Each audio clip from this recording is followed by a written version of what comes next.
Hello everyone, एसकेटी podcast hits आप देख रहे हैं। मैं हूं आपके साथ शालिनी कपूर तिवारी।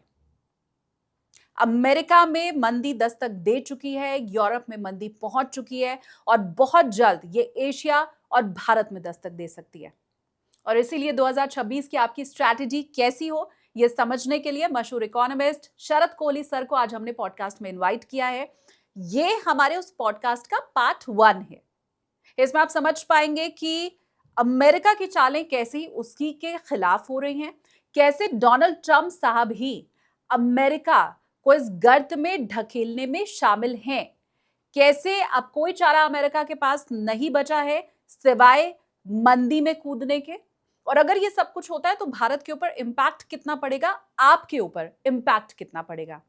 पॉडकास्ट का ये पार्ट 1 है। बार बार कोहली सर ने कहा है कि भगवान न करे ये सिचुएशन आए, मैं नहीं चाहता हूं मंदी आए और आगे हमें इसके ऊपर चर्चा करनी पड़े, लेकिन वो सिचुएशन अगर आती है तो तैयारी आपको कैसे करनी है, पार्ट 1 में आप समझेंगे। एंजॉय कीजिए। Share market all time high touch करके वापस आ चुका है। यही हाल गोल्ड एंड सिल्वर का है, यही हाल प्रॉपर्टी का है, बिटकॉइन का है। चारों तरफ हम जो भी मार्केट देख रहे हैं वो ऑल टाइम हाई टच कर चुका है। क्या ये कोई बबल है, और अगर है तो सबसे पहले फूटेगा कौन सा? देखिए, हर एसेट क्लास की अलग स्टोरी है। तो यहाँ तक पहुंचे कैसे? भारतीय मार्केट का और रीजन है, अमेरिकन मार्केट की डोनाल्ड ट्रंप साहब। ऐसा माना जाता है अमेरिका में एक लॉबी है जो कि वहाँ की शेयर मार्केट को आर्टिफिशियली बढ़ा रही है। ट्रंप साहब जब तक हैं, मुझे लगता है कि जियो इकोनॉमिक अनसर्टेनिटी, अनिश्चितता जिसको कहते हैं, वो बाकायदा बनी हुई है, वो टलने वाली नहीं है। जो दो तीन चार मुख्य कारण हैं गोल्ड सिल्वर के, वो अभी अपनी जगह बरकरार है।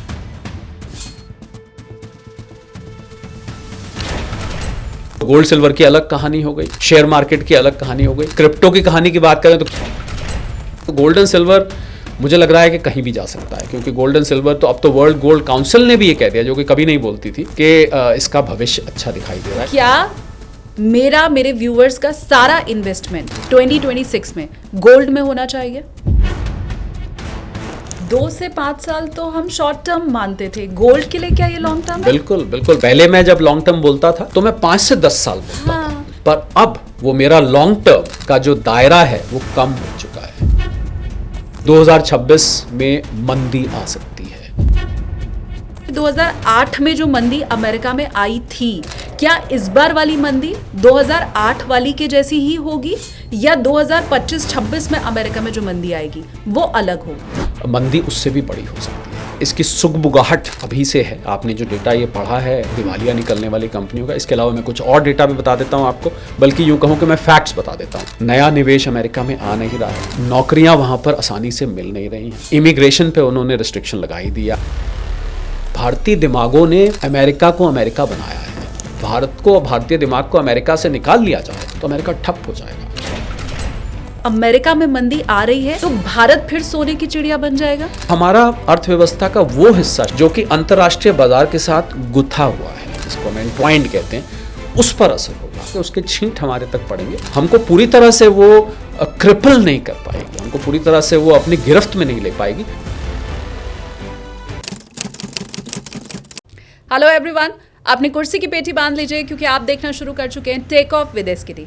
एसकेटी यानी कि मैं शालिनी कपूर तिवारी। 2026 बहुत इंपॉर्टेंट ईयर है इन्वेस्टमेंट के लिहाज से, क्योंकि हम में से किसी को भी समझ नहीं आ रहा है कि निवेश करें तो कहाँ करें, क्योंकि निवेश के जितने भी साधन हैं वो सब तो ऑल टाइम हाई पर है।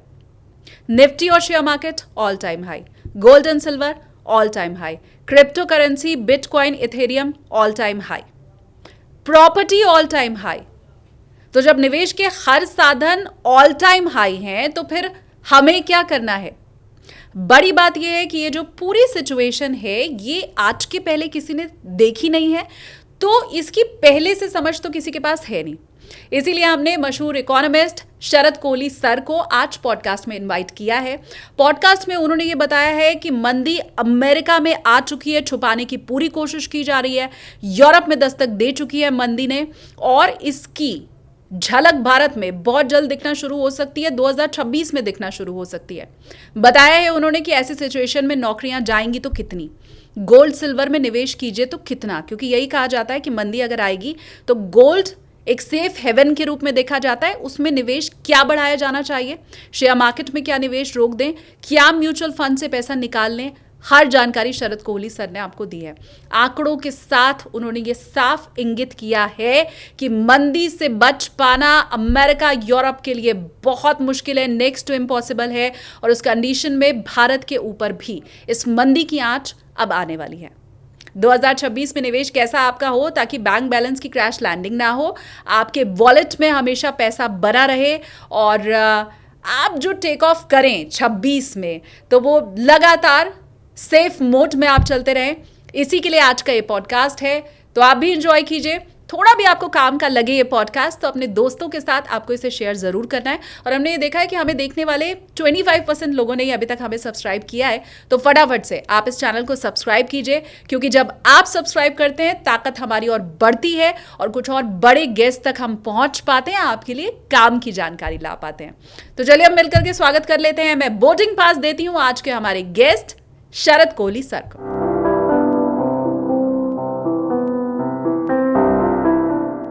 अगले 1 घंटे तक हम शरद कोहली सर के साथ मार्केट और इकोनॉमी की चर्चा करेंगे, लेकिन उसके पहले बात यूनिवेस्ट ऐप की।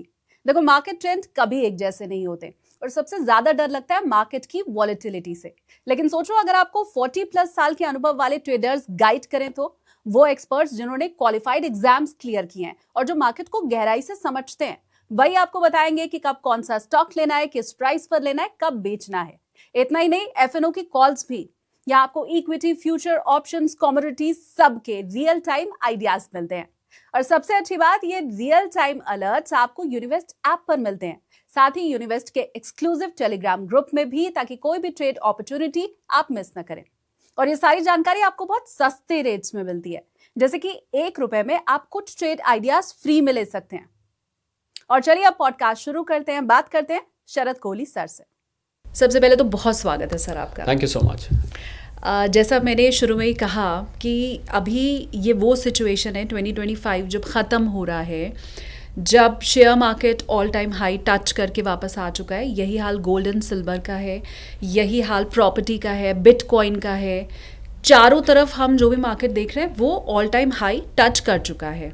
ये वो सिचुएशन है जो आज के पहले हमने कभी देखी नहीं थी, इसलिए हम ये भी नहीं जानते कि ये सिचुएशन आ गई है तो अब हमें करना क्या है। तो मैं सबसे पहले तो आपसे चाहती हूँ कि आप ये बताएं कि हम यहाँ तक पहुँचे कैसे, क्या ये कोई बबल है, और अगर है तो सबसे पहले फूटेगा कौन सा? 5 उंगलियां घी में, सिर कढ़ाई में।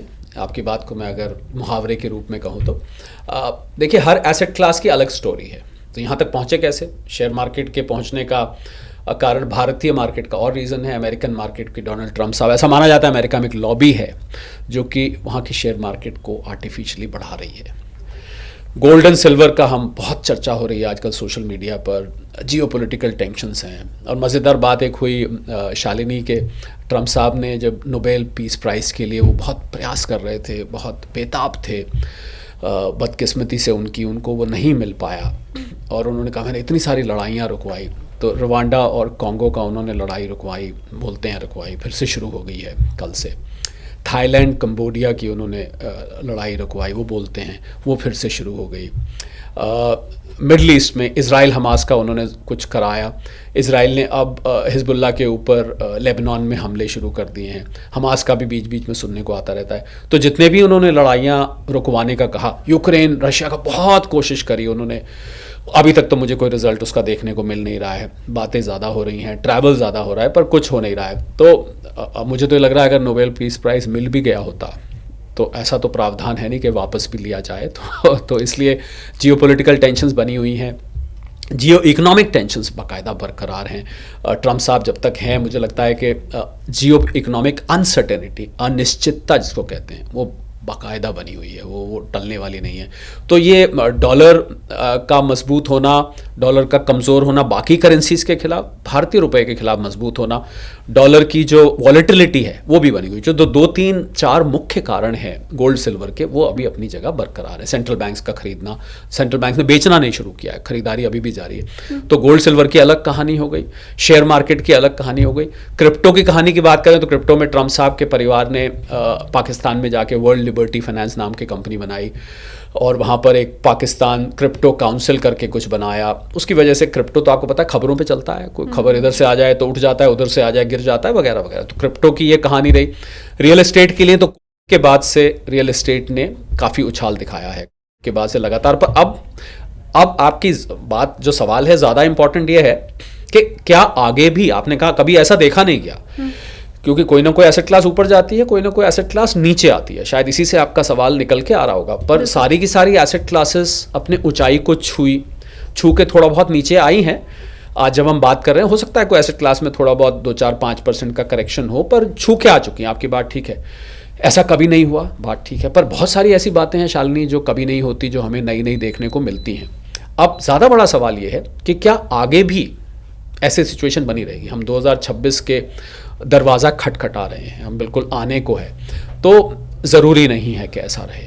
और सभी के सभी एसेट क्लासेस जिनका आपने नाम लिया ऊंची जाती रहें, कोई ज़रूरी नहीं है। आपको याद होगा, आप ही की एक पॉडकास्ट में कुछ दिन पहले मैंने इस तरफ इशारा किया था कि 2026 में मंदी आ सकती है। और ये मंदी कोई बड़ी बात नहीं, अमेरिका से शुरू हो, और अमेरिका से शुरू होकर यूरोप पे जाए, यूरोप से जापान में तो पहले ही आपको पता होगा रिसेशन आ चुका है।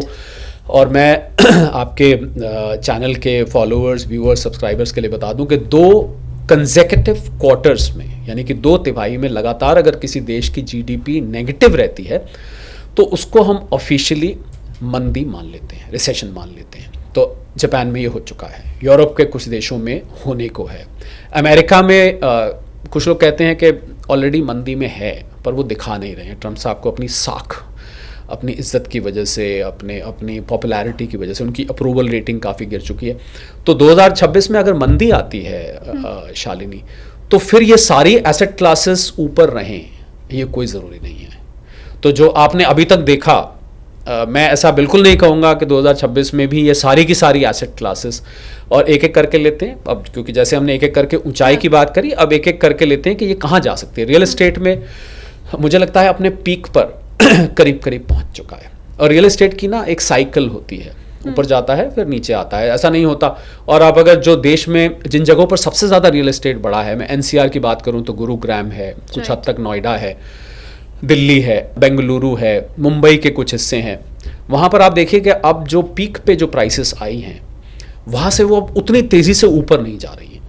सिर्फ एक अल्ट्रा लग्जरी सेगमेंट जो है, अल्ट्रा लग्जरी से मेरा मतलब होता है वो जो हमने गुरुग्राम में सुनने को मिले थे, 100 करोड़ के अपार्टमेंट्स हैं, 200 करोड़ के अपार्टमेंट्स हैं, उन पर इतना फ़र्क नहीं पड़ता है, पर उसके खरीदने वाले भी कम होते हैं। बाकी की जो रियल एस्टेट है वो अब ऐसा लग रहा है कि पीक पे पहुंच चुकी है, क्योंकि उसकी चढ़ने की रफ्तार कम हो गई है।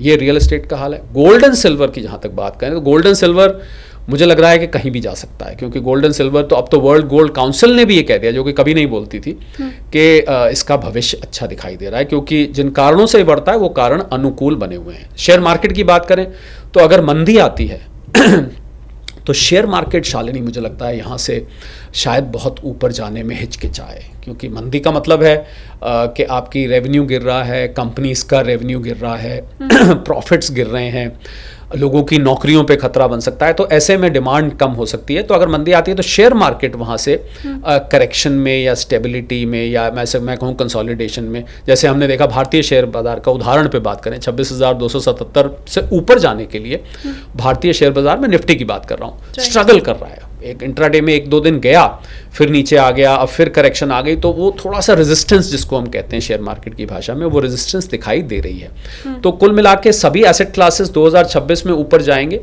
ये बिल्कुल भी ज़रूरी नहीं है। जो आपको अब तक देखने को मिला ये ज़रूरी नहीं कि आगे भी हो। और इसीलिए 2026 में हमारी स्ट्रैटेजी क्या होनी चाहिए वो आपसे हम समझने की कोशिश करें। अभी आपने ये कहा सर कि अमेरिका में भी शायद मंदी आ चुकी है, लेकिन ट्रम्प साहब को अपनी इज्जत इतनी प्यारी है कि वो उसे दिखाने की कोशिश नहीं करें। मैं जब पढ़ रही थी तो मैंने ये चेक किया कि दिवालिया होने वाली कंपनियों की जो संख्या है अमेरिका में इस समय वो बहुत हाई है। 700 से अधिक बड़ी और 2000 से ज़्यादा छोटी कंपनियाँ वहाँ पे ऑलरेडी दिवालिया हो चुकी हैं। और ये 2022 की तुलना अगर हम करें तो 93% ज़्यादा है। ऐसा मीडिया रिपोर्ट्स बता रही हैं, आर्टिकल्स कह रहे हैं। इसके अलावा हमने मार्क ज़ांडी की बात भी सुनी, जो कि रेटिंग एजेंसी मूडीज़ के मुख्य अर्थशास्त्री हैं। तो यहाँ मैं ये समझना चाह रही हूँ कि 2008 में जो मंदी अमेरिका में आई थी, क्या इस बार वाली मंदी 2008 वाली के जैसी ही होगी, या 2025-26 में अमेरिका में जो मंदी आएगी वो अलग होगी? पहली बात तो शालिनी, मैं आपकी पत्रकारिता की दाद देता हूँ, और यही पत्रकारिता की खूबसूरती है कि जो चीज़ लीडरशिप दिखा रही है पर पत्रकारिता उसमें से सच्चाई निकाल लेती है। ये मैं प्रशंसा करना चाहूँगा। हम तो अर्थशास्त्री हैं, मैं तो अर्थशास्त्री हूँ, तो हम तो बहुत सारे economic parameters, high frequency indicators को एनालाइज करके निकाल लेते हैं, पर पत्रकार के लिए निकालना बहुत कठिन काम होता है, क्योंकि जब लीडरशिप कुछ और कह रही हो और आप डेटा खंगाल के कुछ और निकाल लें तो बहुत ही प्रशंसा की बात है। जी हाँ, आपने बिल्कुल ठीक डेटा कहा, और आपने जो डेटा पढ़ा, मैंने जो फोरकास्ट करी, उसको ये विंडिकेट करता है, बिल्कुल उससे मैच कर रहा है। तो मुझे लग रहा है कि मंदी उससे भी बड़ी हो सकती है। जो 2008 की मंदी थी उसको हम लीमैन ब्रदर क्राइसिस कहते हैं, सब प्राइम क्राइसिस भी कहते हैं। लोगों ने अपने घरों के लोन रीपे करने में डिफ़ॉल्ट किया था, वहाँ से वो मंदी शुरू हुई थी, और प्रॉपर्टी मार्केट लगातार दुनिया भर में कोलैप्स कर गई थी, क्योंकि उसको सब प्राइम क्राइसिस कहते थे।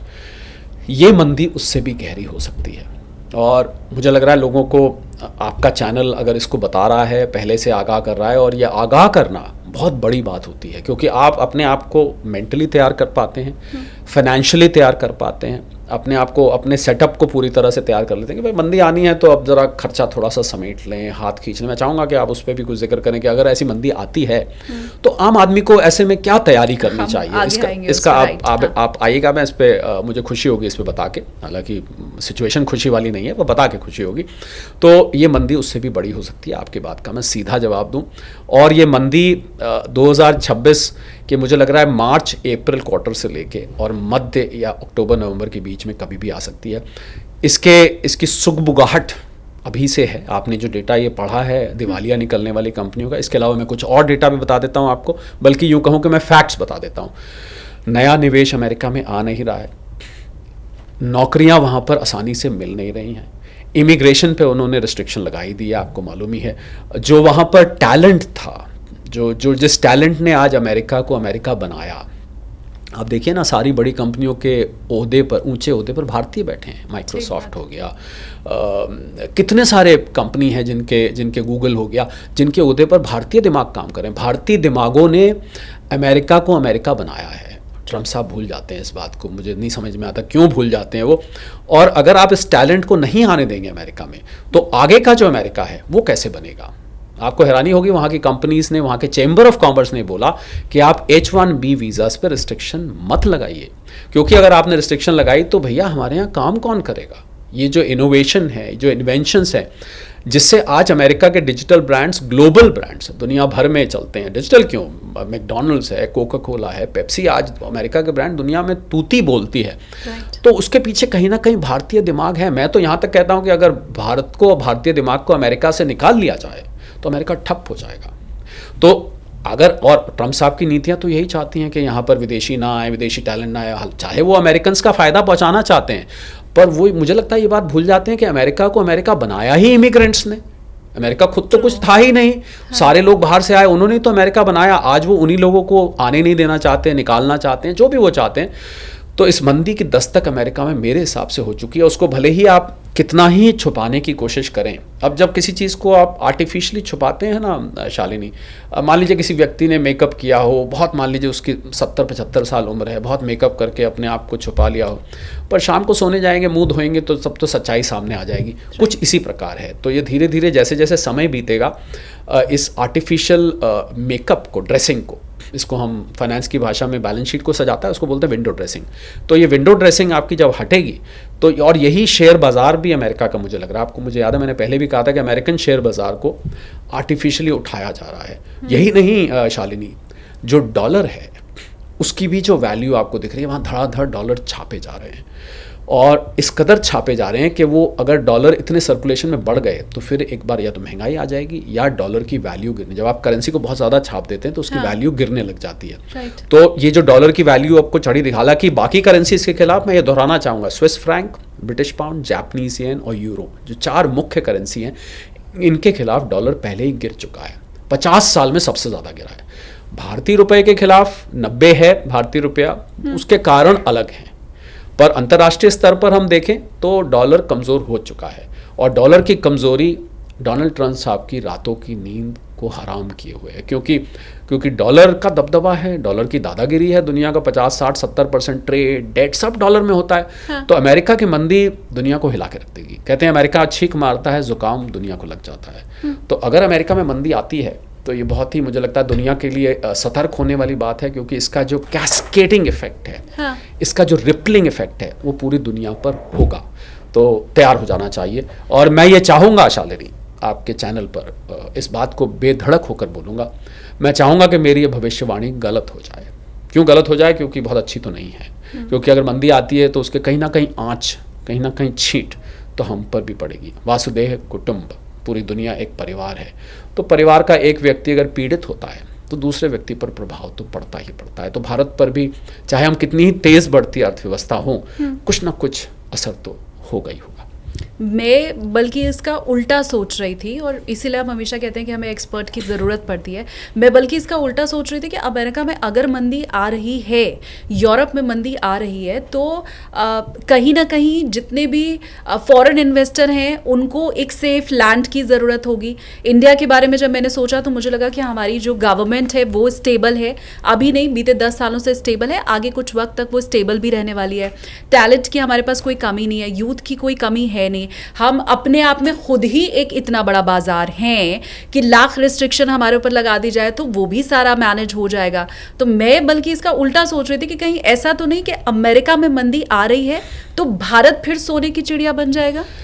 कुछ हद तक आपकी बात ठीक है, आप उल्टा नहीं सोच रहे थे, पर मैं जो बात कह रहा वो थोड़ी सी इससे अलग है कि उसका असर हमारे पर होगा। मान लीजिए अगर हम आज 8.2 जीडीपी ग्रोथ रेट पर बढ़ रहे हैं, तो हो सकता है हमारा गिर के 7.5 हो जाए। बाकी दुनिया से तो हम बहुत अच्छे हैं। और आपने ठीक कहा, भारत अपने आप में एक दुनिया है। 140-45 करोड़ की आबादी, दुनिया की आबादी 850 करोड़ है। हर छठा व्यक्ति 5 और 6 व्यक्तियों के बीच में भारतीय है।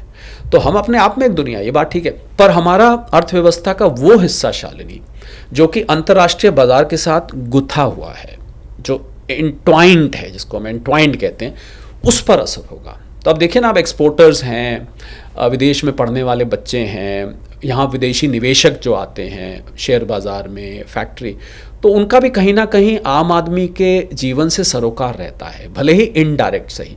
तो मैं उस पॉइंट ऑफ व्यू से कह रहा था कि कुछ ना कुछ के छींटे पड़ेंगे। मैंने आपको कहा कि उसके छींट हमारे तक पड़ेंगे। हमको पूरी तरह से वो क्रिपल नहीं कर पाएगी, हमको पूरी तरह से वो अपनी गिरफ्त में नहीं ले पाएगी, परंतु उसका असर ज़रूर दिखाई देगा। तो मेरा सिर्फ कहने का ये था, आपकी बात ठीक है कि उसका कुछ हम तो फ़ायदा भी होगा। लोग अमेरिका यूरोप की तरफ नहीं देखेंगे, भारत की तरफ देखेंगे। बिल्कुल, मुझे तो लगता है शालिनी, आपने जो बात कही उस बात को मैं ग्लोरीफाई कर देता हूँ कि आने वाला जो दशक है वो भारत का है। बिल्कुल, इसमें कोई दो राय नहीं है। हमारे ऊपर छींटे पड़ेंगे, पर फिर भी हम सबसे तेज़ बढ़ने वाली अर्थव्यवस्था बन के रहेंगे। मैं अब गोल्ड सिल्वर के ऊपर भी सर एक बार आ जाऊं, क्योंकि सबसे ज़्यादा ट्रेंडिंग टॉपिक इस वक्त यही है, लोग इसी के बारे में सर्च करना चाह रहे हैं। बहुत से ऐसे मित्र हैं और ऐसे लोगों को जब मैं कमेंट पढ़ती हूं तो मुझे लगता है कि वो ये सोच रहे हैं कि ओहो, हमसे तो गलती हो गई, काश हमें पहले पता होता या हम भाप गए होते तो हम भी गोल्ड और सिल्वर में इन्वेस्ट अब तक कर चुके होते। आपने भी अभी ये कहा कि ग्लोबल टेंशन भी बढ़ी हुई है, जियो पॉलिटिकल सिचुएशन भी ऐसी है जो आने वाले अभी वक्त में भी सुधरती दिखाई दे नहीं रही है। तो जब देशों के बीच में लड़ाइयाँ भी हैं, युद्ध भी है, टेंशन भी है, सेंट्रल बैंक रिजर्व गोल्ड का जो है वो बढ़ा रहा है, और ये बहुत लंबे समय के बाद, मैं जहाँ तक जानती हूँ, ये होते हुए हम देख रहे हैं। तो ऐसी स्थिति में जब वो सारी परिस्थितियाँ बनी हुई हैं जिसमें सोना और चांदी बढ़े गई, गोल्ड खास करके, चांदी शायद मैंने गलत कह दिया, तो क्या मेरे व्यूअर्स का सारा इन्वेस्टमेंट 2026 में गोल्ड में होना चाहिए? नहीं। इन्वेस्टमेंट के 2 नियम। पहली बात, never keep all eggs in the same basket. सारा पैसा एक ही जगह नहीं होना चाहिए। दूसरा नियम, जब मंदी की आहट हो, मुझे याद है आपके पिछली पॉडकास्ट में भी मैंने इस बात का जिक्र किया था, आप शायद लिंक भी प्रोवाइड करेंगे पिछली पॉड के, जब मंदी आ रही हो तो एक ही एसेट में तो वैसे भी नहीं रखना चाहिए। Multi asset allocation is the key, यानी कि अपने पैसे को फैला के रखिए, अपने रिस्क को स्प्रेड करके रखिए।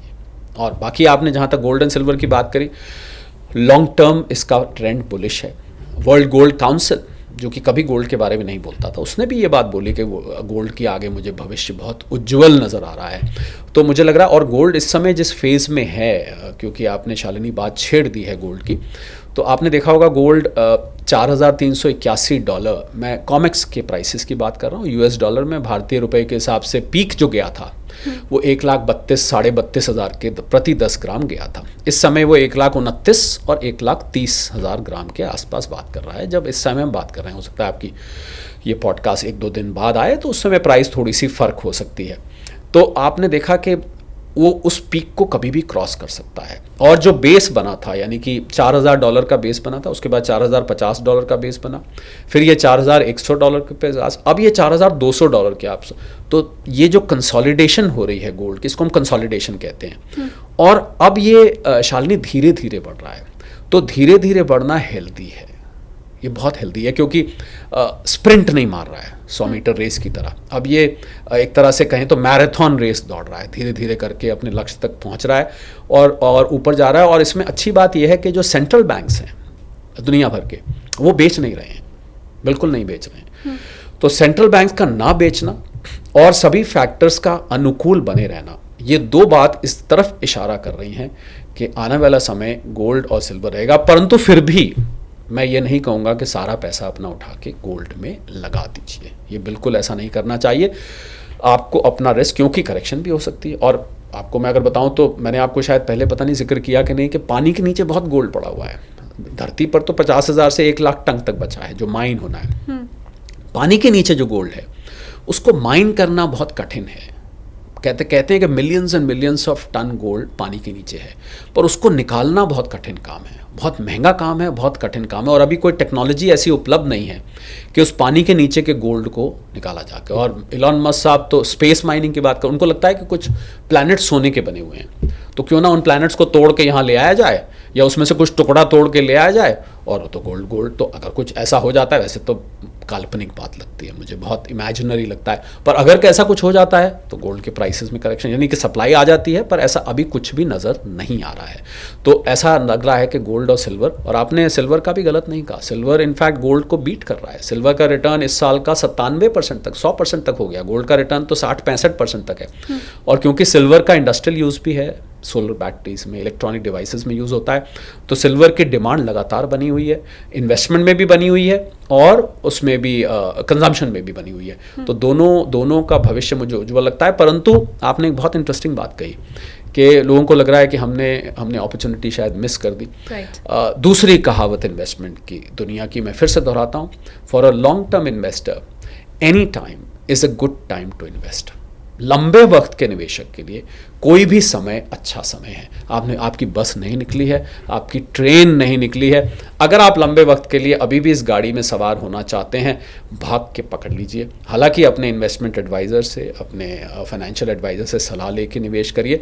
पर जो भी लंबे वक्त का निवेशक है, अब आप मेरे से पूछ सकते हैं कि लंबा वक्त क्या है, 2 महीने हैं, 2 साल हैं। मैं बताता हूँ 2 साल से 5 साल, 2 साल से 5 साल अगर आप लेके आराम से रख देते हैं, हाँ। और SIP के माध्यम से लेते हैं, चाय के कप की तरह, गरम चाय की तरह सिप करके लेते हैं, थोड़ा थोड़ा करके, तो आपको लंबे वक्त में वो अच्छा रिटर्न दे सकता है। 2 से 5 साल तो हम शॉर्ट टर्म मानते थे, गोल्ड के लिए क्या ये लॉन्ग टर्म है? बिल्कुल आपने बिल्कुल ठीक कही। पहले मैं जब लॉन्ग टर्म बोलता था तो मैं 5 से 10 साल बोलता था, पर अब जो हालात बन चुके हैं दुनिया के, वो मेरा लॉन्ग टर्म का जो दायरा है वो कम हो चुका है। वाकई में 2 से 5 साल में आपको कुछ न कुछ ऐसी हरकतें दुनिया भर में हो रही हैं, जियो इकोनॉमिक और जियो पॉलिटिकल लेवल पे, जो सोने के, क्या करें शालिनी, सोने के दोस्त ही ऐसे हैं। अस्थिरता, अनिश्चितता, अशांति, ऐसी चीज़ें गोल्ड को पसंद है। पीस का डिस्टर्ब होना और असमंजस की स्थिति बन जाना, गोल्ड के ये सब मित्र हैं। और 1-2 मित्र अगर टूट भी गए तो बाकी मित्र बने हुए हैं। हाँ। तो क्या करें हम, गोल्ड के दोस्त ही ऐसे हैं। वो दोस्त हमें चारों तरफ ऐसे दिखाई दे रहे हैं गोल्ड के, तो जब तक वो दोस्त उसके इर्द गिर्द घूमते रहेंगे, गोल्ड वाह करता रहेगा। मुझे आप लेकिन एक चीज़ और समझाइए कि मंदी अगर आ ही रही है, अमेरिका मंदी की चपेट में, यूरोप मंदी की चपेट में, तो सबसे पहले तो अगर कहीं असर होगा तो वो शेयर मार्केट में ही होगा। फिर मैं क्यों म्यूचुअल फंड में इन्वेस्ट अपना जारी रखूं, मैं क्यों शेयर मार्केट में इन्वेस्ट करूं, जब पूरी दुनिया ये मानती है कोई इकोनॉमिस्ट हो, किसी देश का हो, कोई अर्थशास्त्री या कोई सी किताब इन्वेस्टमेंट की, जब ये सब बोलते हैं कि मार्केट की अस्थिरता का सीधा मतलब है कि सेफ हेवन गोल्ड है, ये जानते हुए भी, मानते हुए भी, हजारों जगह छपा होने के बाद भी आप ये कह रहे हैं कि मंदी दस्तक दे सकती है, मैं क्यों फिर शेयर मार्केट और म्यूचुअल फंड में जाऊं? बहुत अच्छा सवाल है। शालिनी, मैं बहुत सारी पॉडकास्ट करता हूँ, दिन में शायद मेरी 2-3 पॉडकास्ट होती हैं, और कौन सी पॉडकास्ट ज़्यादा चलती है, कम चलती है, आपकी इजाज़त लेके मैं ये बात कहना चाह रहा हूँ, थोड़ा सा टॉपिक से हटकर। ये सारा डिपेंड करता है पॉडकास्टर के प्रश्न पर, और आपके प्रश्न बिल्कुल ऐसे हैं जो कि दुखती हुई रग को छू जाते हैं, तो इसीलिए मुझे लगता है आपकी पॉडकास्ट इतनी चलती हैं। इसलिए करना चाहिए आपको गिरती हुई मार्केट में भी। वॉरेन बुफे साहब का नियम है कि चढ़ती हुई मार्केट में तो सब चढ़ जाते हैं, जो गिरती हुई मार्केट में इन्वेस्ट करते हैं असल में वही लोग कमाते हैं। और आपके सवाल का सीधा जवाब दूँ तो जब आप SIP करते हैं, अब आपका जो लॉन्ग टर्म वाला दायरा था, अभी पिछले गोल्ड में हम 2 से 5 साल का कर रहे थे, अब मैं उस दायरे को बढ़ा देता हूँ SIP के लिए, अब मैं उसको 5 से 10-15 साल कर देता हूँ। तो आप SIP कर रहे हैं, म्यूचुअल फंड्स कर रहे हैं लंबे वक्त के लिए, और ऐसे लंबे वक्त में शालिनी ऐसे उतार चढ़ाव बीच में कई सारे हजम हो जाते हैं, मंदी भी आती है, तेज़ी भी आती है, कम मंदी भी आती है, कम तेज़ी भी आती है। तो क्योंकि आप म्यूचुअल फंड लंबे वक्त के लिए हैं, तो आपको 2026 में मान लीजिए मंदी आती है, 27 तक रहती है, 28 तक रहती है, तो आपको इस मंदी की परवाह नहीं, क्योंकि आप तो बने हुए हैं 2030 2035 तक के लिए, तो फिर आपको किस बात की चिंता है। मुझे लगता है SIP और म्यूचुअल फंड वाले को बहुत ही धैर्य रखना चाहिए, and they need truck loads of patience. उनके पास ट्रक भर भर के सब्र चाहिए, धैर्य चाहिए, तो ही आप उसको कर सकते हैं। आपको धैर्य और पेशेंस, जो भी आप कहना चाहें इसको, अगर आप में वो नहीं है तो आपको SIP और म्यूचुअल फंड नहीं करना चाहिए। एक चीज़ मुझे अब आप और समझाइए, मंदी अगर आ ही गई तो ना तो फिर मेरा सोना कोई ख़रीदेगा, ना मेरी प्रॉपर्टी कोई ख़रीदेगा, मार्केट अलग डाउन हो ही रहा होगा। ऐसी सिचुएशन के लिए मुझे कैश कितना फिर अपने पास रखना है? जो एसेट है वो बेच के तो मैं कमाई कर नहीं पाऊंगी, तो अपने पास कितना कैश रख लूँ? नहीं, ऐसा भी नहीं है शालिनी कि आप बेच नहीं पाएंगे। सोना खरीदेगा, आपको सोना खरीदने वाले, इनफैक्ट मंदी में सोना और ज़्यादा चढ़ेगा। मैंने आपको कहा ना, सोने के मित्र ही ऐसे हैं सारे, अनिश्चितता, अस्थिरता, मंदी, ये सब सोने के मित्र हैं। सोना तो खरीदने वाले मिल जाएंगे आपको।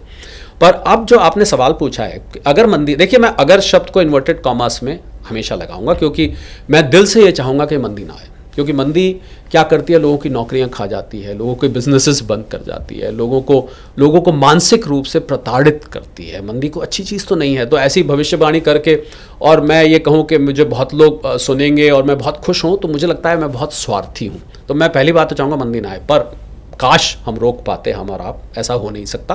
तो अगर मंदी आती है तो आपको अपने पास लिक्विडिटी रखनी चाहिए, क्योंकि कोविड जब आया था, आपको याद होगा, और लॉकडाउन हुआ था, मुझे लगता है उस मंजर को लोगों की शॉर्ट मेमोरी होती है, पर अगर आप भूल गए हैं तो हम आपको एक बार याद करा देते हैं उसको, कि जिन लोगों के पास लिक्विडिटी थी शालिनी, उन लोगों ने उस लॉकडाउन को कंफर्टेबली काटा।